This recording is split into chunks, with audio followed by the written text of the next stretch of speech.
thing that you're using, that's the Facebook. Why did you go with the campaign all the way there?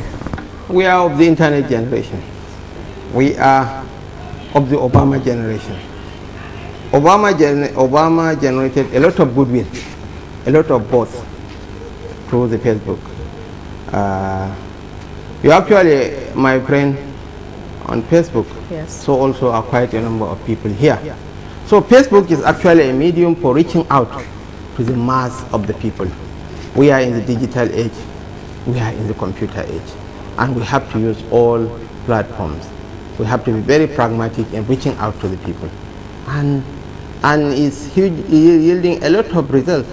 Even after getting into the government house, I can assure you that I will use it as a platform to communicate with the people. So you know, use the team of people that would just come up and sort of bring policy statements on Facebook and say this is what we are out to do, because you are criticized, you are bombarded, that is it. You are appreciated, and you are praised on Facebook. So how do you respond to all this?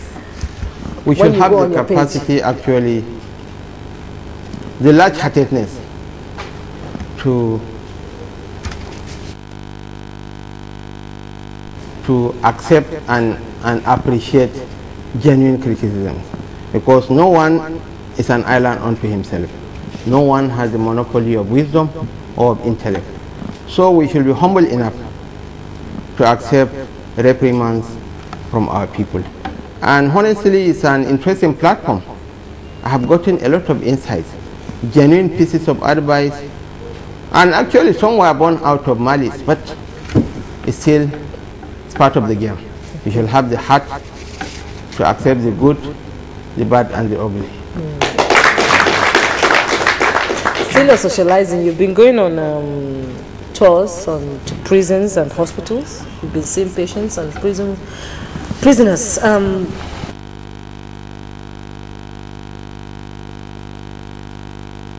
Trying to say there. You see, life is all about opportunities. And you will not appreciate your health and Allah's endowments on you until you see a sick person. You will not appreciate your freedom until you meet a person in confinement. Before we go out really to campaign to canvass for votes forcefully, I feel our first port of call should be our disadvantaged brothers and sisters. I did not go to the prisons and the hospitals for pure politicking. I wanted to have a humbling experience. I've been a regular visitor to prisons even before, and actually I was really touched by the plight of the prisoners, because they are part of us. They are our brothers and sisters. The patients at the Federal Neuropsychiatric Hospital are part of the society. It's for us to really embrace them and make them have a sense of belonging, so that once they are released from the hospitals, they are integrated back into the society. In the same vein, the prisoners, the people in the prison are not from Mars or Jupiter or anywhere. They are our kith and kin from Borno. And you don't throw away the baby with the wastewater basin. Make them, it's a correctional facility meant really to rehabilitate the offenders. So by going there, it has opened my eyes to a whole vista of opportunities that are awaiting us. A lot of talents are wasting away there. So what I promised them was that, inshallah, we are going to really retool their vocational facilities inside the prison, so that they will be gainfully employed when they come out of the prison. So you're going to set up a program for reabsorption into the society? Certainly. We are going to provide them with tools. Because what they need is not for you to really confuse them with a lot of money. No. Once there are vocational training facilities within the precincts of the prison, they can certain trades like carpentry, like tailoring. For the women, they can learn about knitting and so on. And once they come out of the prisons, you can provide them with the necessary tools and a little capital for them to really pick up the pieces of their lives. Some of them, because of the lack of any mechanism, a public support mechanism. Some of them will go back to the crime once they get out of prison because they have nothing. Some have been there for 10 years, 15 years, 5 years. Some have been abandoned by their families. So when they get out of the prison, they have nowhere to go, then to go back to the underworld. So inshallah, there are certain things in life which you can do for politics. There are certain things in life which you should do for genuine sake of humanity. We should not politicize every issue in life. And when we went to the prison, we met one young man, an orphan. He was terribly burned during a kerosene explosion. It's the doctors, the nurses, and so on that were contributing money for his treatment at the University of Maiduguri Teaching Hospital, the Popas Fund. So I was really touched. Some of us tend to complain of little boils and so on, of a mild headache. But this guy was literally a ghost. So actually it was a very touching experience for me. And I learned a lot from my visits to the prisons and the hospital. And inshallah, I will sustain that visit even after becoming the governor. Because this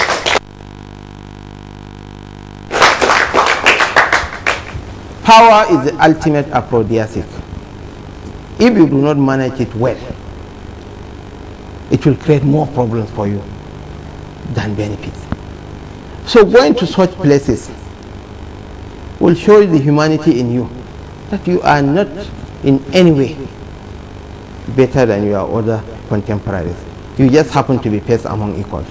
Because in terms of intellect, you will find quite a handful of people that are more intelligent than you. In terms of physical strength, even among the crowd here, you can get somebody who can maul me to pieces. In terms of pedigree, there are people that are of superior pedigree than you. So, power is from God. You should be intelligent enough to appreciate the fact that it's God that gives power to whom He wills and takes away power from whom He wills. And if you allow yourself to get intoxicated, believe me, you are going to crash, and crashing you will do very badly. I'm still going to dwell on prisons. When you went there, apart from in them to society, the structures on ground is an eyesore. The judicial system itself that does not work the cases so that these people can have freedom. Some people just go in there, are waiting to, and they spend the rest of their lives in prison. How are you going to address the structural aspect of the prisons and the judicial system itself? With regards to the sorry state of our prison, it's actually within the province of the responsibilities of the federal government to take care of the prison. But unfortunately, probably overwhelmed by the avalanche of developmental needs, I don't know. I am not in a position to proper answer to that. The prisons are in a very sorry state. But government is all about partnership. That's my own approach. Without overstretching the resources of the state, definitely will come in and assist them in really giving a facelift to the prison. Why not? We can drill boreholes for them.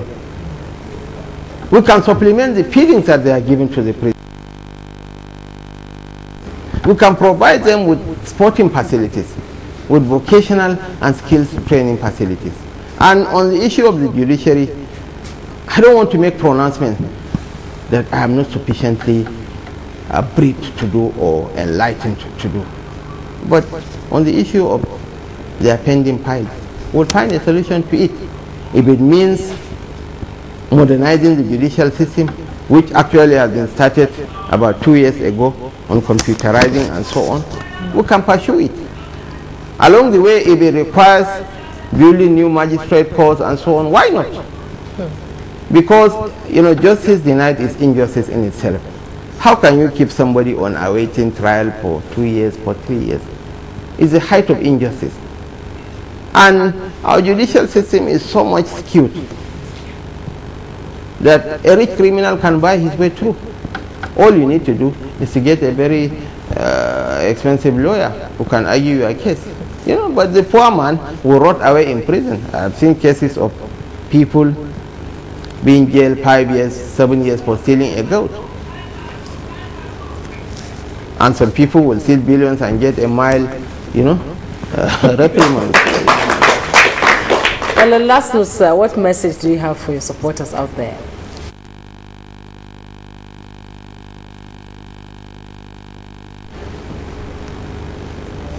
To my supporters and to the teeming people of Borno, the future of Borno is in our hands to make or mar. I still want to go back to Abraham Lincoln, who said, I do not care who my grandfather was, but I care what my grandchild will be. So I am not obsessed with the past. I have a little bit of pity and a dose of contempt for all those who dwell on the past. It is not the past that matters, it's the future. And I am the future.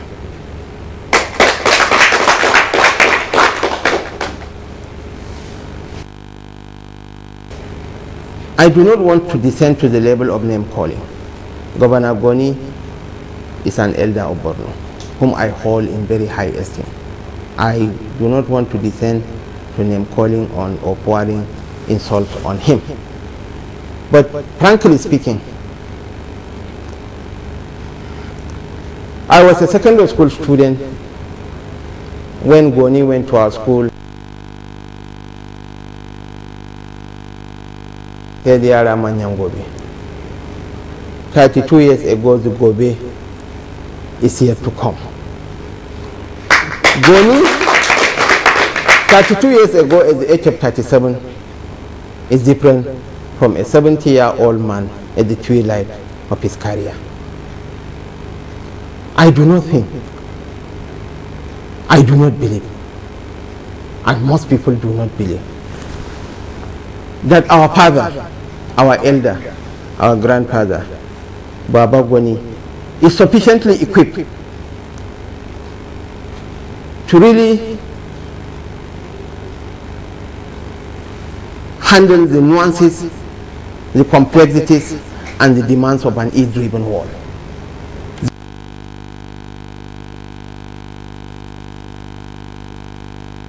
And the world of today has changed. Goni was of the analog age. The world has become digital, completely digital. So the likes of Goni should be in some sort of, I don't know how to put it, giving advices, elders, society elders. But I don't think if he is sufficiently equipped to handle the complexities of modern Borno. I believe he has done his best, and he should honorably step aside for our own members of for our own generation to take over the mantle of leadership. They have done their own generation, they have done their children's generation, and for God's sake, why should they rule during their grandchildren's generation? Are they condemning us for eternal solitude? So, with all sense of modesty, I believe that our time has come. The whole world is watching us, how we cast our votes. Politics is not all about sentiment. It's about the ability to deliver results. It's about the ability to change the lives of our people. And I believe I have the capacity, the intellectual capacity, I have the experience, I have the exposure, and most importantly, I have the age to really make an impact on the lives of our people.